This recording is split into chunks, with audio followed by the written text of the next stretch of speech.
Hey guys, it's Kate, and I hope you're having a great day. I'm so glad you're here because we are going to talk about double loading our paintbrush. So, you may have heard of Donna Dewberry One Stroke with acrylic painting. She used to sell the VHS tapes and everything, and I had no idea, but she is still on YouTube, and I was just shocked and very happy to see her still doing one stroke. But you may not know that you can also do double loading of your brush with watercolor, and it has a really neat effect. There's a few different ways you can use it, and probably a lot more ways that I won't cover here, but it's something definitely worth experimenting with. So stick around and we'll kind of try some things together with my paper and a couple different brushes and some different strokes. So I've got my Mozart Kohlrabi palette here. Right now I'm working with my quill brush and I've got some water off to the side. So I just dipped my brush and I lightly blotted it on my paper towel so you can still see it has a sheen. My palette is pre-moistened. So one thing you can do is when you're double loading, I'm going to get my palette here. I'm going to be dipping straight into the pans, but essentially you can work on really any brush you want, but you want to dip in one side to color, just like that, and then you'll turn your brush over. So your color side is then on the other side and you dip into another color. So I've dipped into these two greens here, and then I'm going to make some marks on my paper. And so you can see the two different colors right next to each other on the paper. And I'm going to get a little bit more of that darker green again because I have a lot of the olive green coming through. And you have yourself a two-tone, let's just say a leaf. And so if I were going to make a little stem here, I can make some very interesting leaf shapes that already have shading. And I'm just going to kind of go over these and then have this little stem with already two-tone leaves, and you have that nice blend going on. And that's just a few quick little strokes and we already have two colors down. You can also make longer strokes. So let's say I want to go into two different colors of blue, and I'm just going to make kind of a stripe here. You know what? Let me try two colors of blue that aren't quite so similar. How about that? I'm going to do turquoise and ultramarine. And I think those are pretty different. You can see that beautiful two-tone color. And I'm going to hold it up so you can see that close up, and also of these leaves here. I could even do some colors that are kind of next to each other on the color wheel. So I can come into, let's just say, crimson and a yellow and make a red/yellow stripe that will also blend into a beautiful orange color on the paper. And you can see that spread together, and it's just got this beautiful look. Now I'm working with my quill brush. I'm going to grab another piece of paper here. This is this is New York Central paper I'm working on today. So we could do some little flower petals, let's say. Maybe dip into our greens again, and I can put in a little bottom, maybe that, and we do a couple of leaves here, just like that. Simple flower that's got multicolors.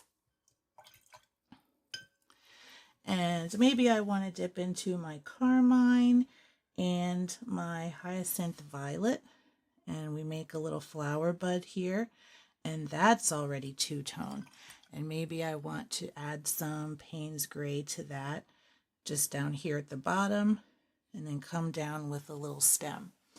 And these are just simple little, abstracty flowers, but you kind of get the idea of some things you can do. So I can maybe go into my Payne's Gray and some of this carmine, and maybe I want to make some kind of dark leaves there. I can do that with my two-tone.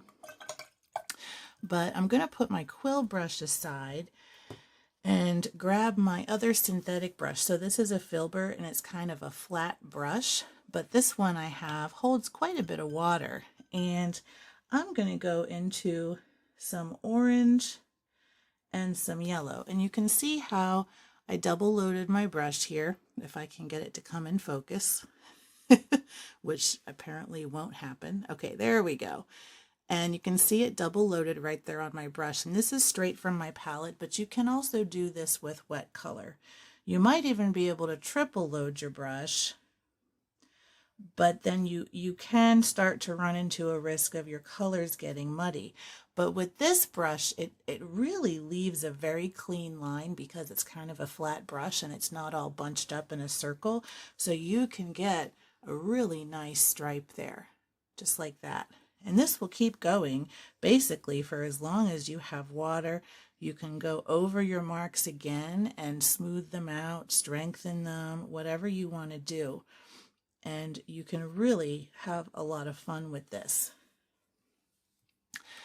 Another thing you can do is, let's say I wanted to maybe make a green color, but I want it to kind of blend together right on the page. Well, I can do that too. So I'm going to dip into my yellow and a little bit of blue, and you can get that green stripe right there in the center, and it's just this beautiful color blend like that. And when this dries, it will continue to kind of combine together, but you get some really beautiful gradients that way. And there's just a lot you can do. So I'm going to grab one more piece of paper and we'll look at some other strokes. So I'm going to double load again, and this time I might go into my burnt umber and my yellow ochre. And I'm just going to kind of let those go together. And I get a kind of interesting texture there, almost like a dry brush on top. And you get that beautiful blend of color where it's got a little bit of that yellow down at the bottom. So you don't have to just do straight lines. You can really move your brush around and have some fun with it. I'm going to do some violet now and maybe a little bit of deep blue. And let's see what we can get there. And we just can get some beautiful, beautiful effects. I'm going to go back to the quill brush and do this same thing, but with a different brush shape. And why don't I just do the yellow ochre and burnt umber again, and we'll go right across that page. And it's not quite as pronounced here, so I might want to come back in and load up some more ochre and mix that in. Now let's try that violet and blue. And you can really see those colors really pop there. And that's with the round brush, the quill.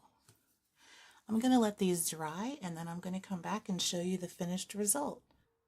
Okay, we are fully dry, so I wanted to give you the close-up view of all of our papers that we did together. Now, all of these were done on New York Central cotton paper, and I'm going to give you a close-up so you can see how they dried. And so for this one, we had the yellow ochre mixed into our brown. I believe I used burnt umber. And then we also have our purple and blue mixture here. And you can see how beautifully they blend together. In some parts, it stays more separated in the color.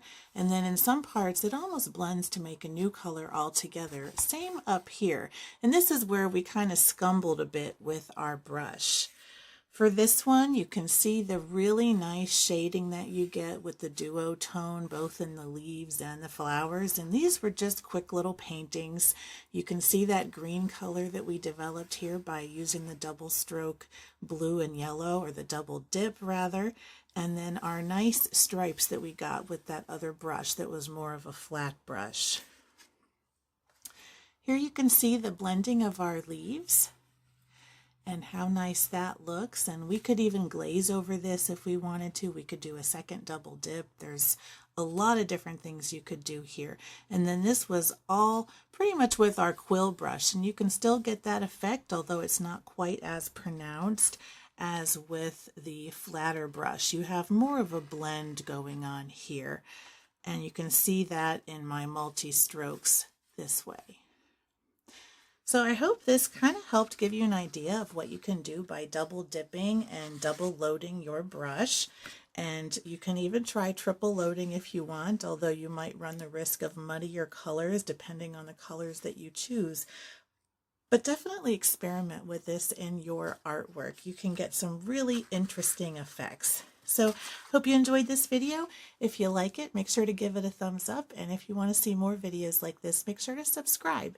And until next time, keep creating.